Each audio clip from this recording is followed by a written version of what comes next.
Hey everyone, I'm Michael, and welcome to another LittleBigPlanet tutorial. Now, unfortunately, right now, the LittleBigPlanet servers across all three mainline games, that is LBP1, LBP2, and LBP3, are now offline as of around 7 a.m. this morning Eastern Standard Time.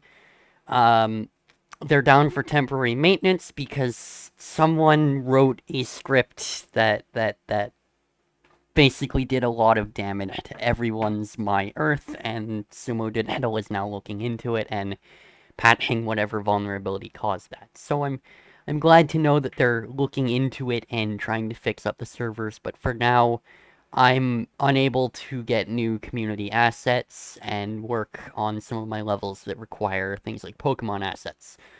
And I'm unable to do live streams right now, because of that reason. So instead, what I'm going to give you guys is another LittleBigPlanet tutorial today. Little Big Game Dev is also on hold because I have to recreate the episode 2 where we left off, with the gray boxing, and that's because profile corruption got me.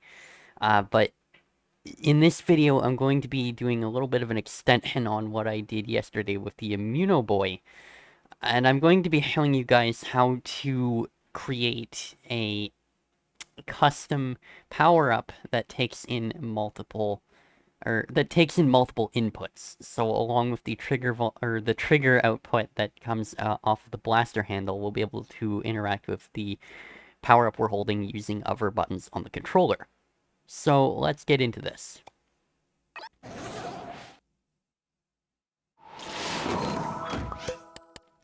So I'm gonna first go in here and set my brightness to 0% so that I can set things contrast a little better with the UI for me. That's my blindness doing that, so yeah.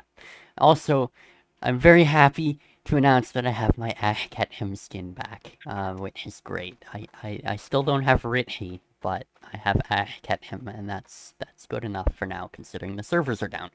But anyway, what I'm going to do is I'm going to create a banana blaster, because you know what? That's what I do when the LittleBigPlanet servers go down. I was gonna create a rocket taco in reference to one of the Bits and Bytes members whose name is Rocket Taco 37, but unfortunately I don't have a taco asset, so a banana blaster is gonna have to do. Um, so the way this is gonna work is we're gonna grab the banana, and we're gonna place it like this, as if it's a gun. Alright? So we're gonna take this, and I'm going to add a microchip to it. Whoops. Alright, so add the microchip right on the tip of the banana, just below the stem. Because we're gonna have an emitter on here, and that's where I want whatever we're gonna emit to come out of the banana. Alright, so with that, we're going to grab a controlinator and place it on the banana's microchip. Like that. We're going to tweak the controlinator, and we're going to make sure that it is set to remote control, receive, and receive player input. So this is going to allow the game to forward player controls to this controlinator. This is exactly what we did when we created a custom character the other day to allow us to control that custom character. So with that done, we're gonna have access to our R1 button with our blaster handle, but we're gonna completely ignore the blaster handle output. We still need the blaster handle in order for the game to treat this as a custom power-up, but we're not gonna need to drag any pins off of it. So we're gonna simply place the blaster handle on the bottom of the banana where we want Sackboy to hold it. So we're gonna close out of that microchip. Now I'm gonna set up two emitters. The first emitter is going to emit some bombs, because this is a banana blaster. And the second emitter is going to, I think it's going to emit some, I'm gonna have it emit some water. Why not? So we're gonna place the first emitter, and I'm gonna set this up properly, so that I can go ahead and duplicate it later. So under gameplay, I'm gonna grab the impact explosive and place it just at the tip of the banana stem. Alright, I'm gonna set my velocity to something a little more sensible, like 15. And my interval to 0.2. Lifetime to infinite. And max items, or max emitted infinite. And I'm gonna give us 10 items emitted. And I'm gonna make sure that I don't destroy the last item created. So the next thing I'm going to do is I'm going to copy this, and I'm going to paste it on the board. Alright, and then I'm going to grab another one, and I'm going to replace the impact explosive with a water projectile, which is this one. And again, I'm going to make sure that it is just at the tip of the banana. And for this one, I'm going to set my interval to something really low, so 0.1 seconds. Alright, so we have 2 emitters that we can use. Now, this is where we get to define our controls. So we're going to drag a pin off of R1 on our controlinator. And I'm going to have this be the bomb control. So I'm going to wire it into that first emitter that we placed. Now, I would like to use L1 to fire some water. Maybe something's on fire and I'd like to put it out with my banana blaster. So I'm going to wire L1 into the second emitter's on-off switch. That should work perfectly. So then we're going to shrink this down to about the size we'd like Sackboy to hold it in his hand. And then we're going to go into our global stuff, and just like with those Immunoboy trigger objects that we had earlier, we're going to capture it. And then we can safely delete the banana from the level. So now if we let our little Sackboy grab the banana blaster and unpause the game and go into preview mode, you'll see that it looks like we're just holding a big banana. And we press R1, and we hold down R1, and it behaves as if we had wired up the blaster handle. However, if we go ahead and hit L1, you'll notice that we are now spraying water. And it works exactly the same. Now, this gives you a lot of flexibility, too, with the game's logic. For example, I could go in and, by the way, if we press square on the object, we can hit edit to place it in. Oh, wait. Give it a sec to load. We can hit edit to place the object in our world, and then we can go into its microchip here.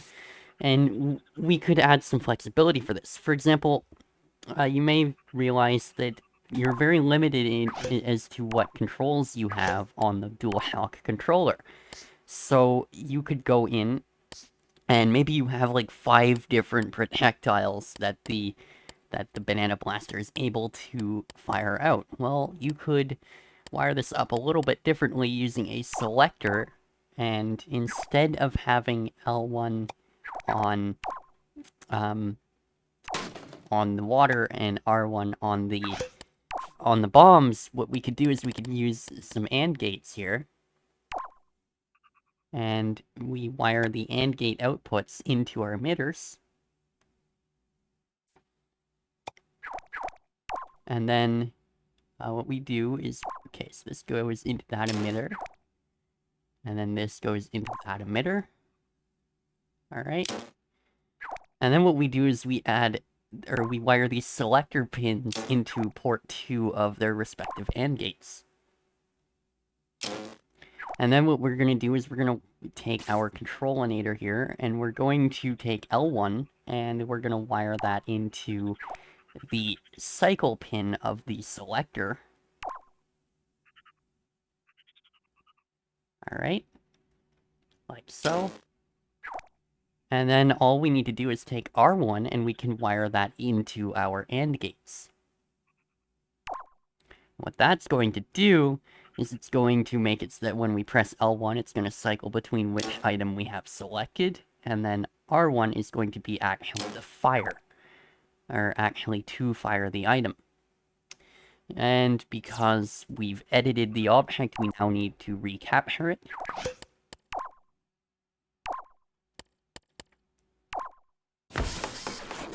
And then we can delete it from the level.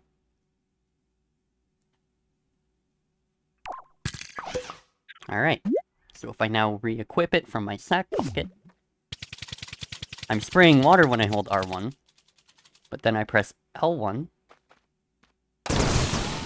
and I've blown myself up, because I've switched weapons.